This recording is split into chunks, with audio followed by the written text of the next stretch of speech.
Hello दोस्तों, आप सभी का मेरे यूट्यूब चैनल पर स्वागत है। आज मैं आप सभी को एक महान व्यक्तित्व के बारे में बताने जा रही हूँ। आज मैं बात करने जा रही हूँ उस औरत के बारे में जिसके 3 बच्चे थे। उसके 2 बच्चे जवानी में ही दुनिया छोड़कर चले गए, जिनके पति की भी मौत हो गई। उनकी पूरी दुनिया बिखर चुकी थी, लेकिन उन्होंने हार नहीं मानी। उन्होंने मेडिटेशन और आध्यात्म का सहारा लिया। फिर उन्होंने ऐसी वापसी की कि दुनिया देखती रह गई। अब वह भारत के सर्वोच्च पद पर आसीन हो गई। जी हाँ, आज हम बात करने जा रहे हैं आज़ाद भारत की पहली महिला राष्ट्रपति श्रीमती द्रौपदी मुर्मू जी की। इनका जीवन एक प्रेरणा स्रोत है जिससे बहुत कुछ सीखा जा सकता है। हम उनके जीवन से यह सीख सकते हैं कि कभी भी हालातों के सामने मजबूर ना बने, बल्कि उनका डटकर सामना करें। जब वह झारखंड की राज्यपाल बनी थी और राष्ट्रपति भवन में उस समय के राष्ट्रपति रामनाथ कोविंद से मिली थी, तो उन्होंने कभी नहीं सोचा होगा कि वो भारत की अगली राष्ट्रपति बनेंगी।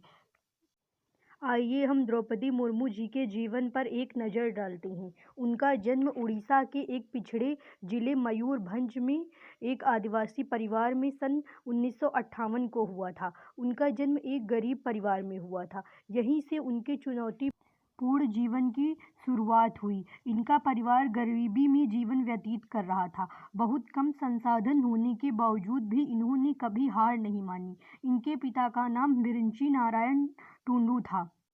द्रौपदी मुर्मू के 2 भाई भी हैं। मुर्मू की स्कूली पढ़ाई गांव में हुई।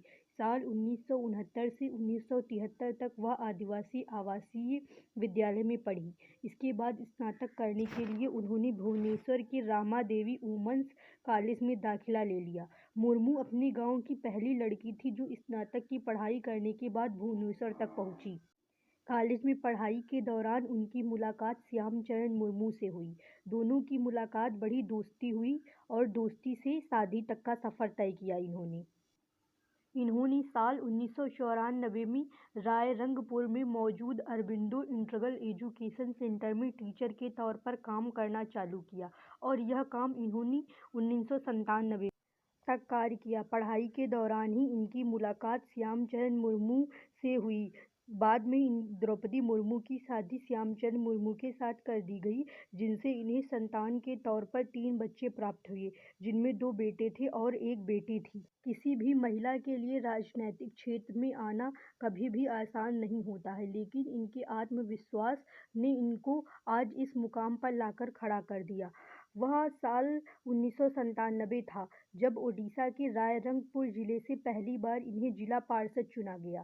साथ ही यह रायरंगपुर की उपाध्यक्ष भी बनी। इसके अलावा इन्हें साल 2002 से लेकर साल 2009 तक मयूरभंज जिला भाजपा का अध्यक्ष बनने का मौका भी मिला।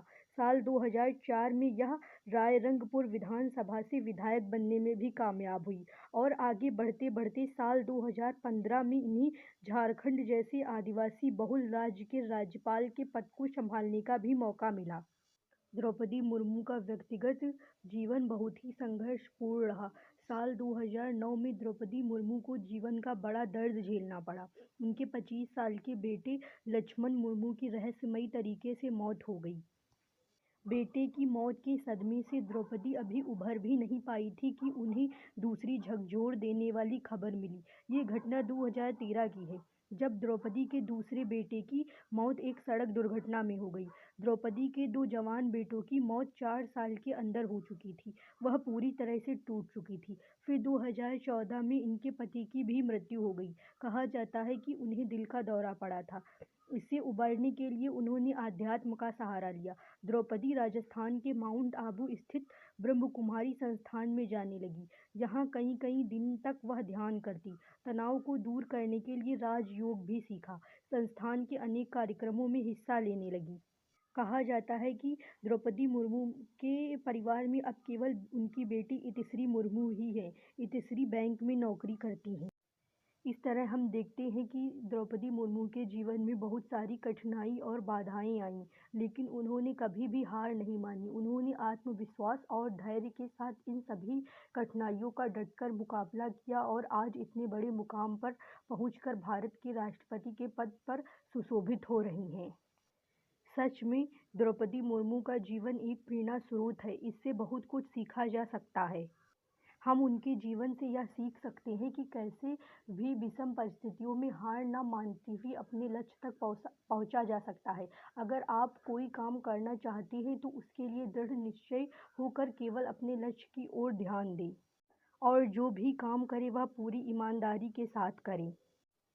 अंत में मेरी ओर से श्रीमती द्रौपदी मुर्मू को उनके इस जीवन के लिए बहुत बहुत शुभकामनाएं। हम आशा करते हैं कि उनके शासनकाल में हमारा देश और प्रगति की ओर पहुंचे।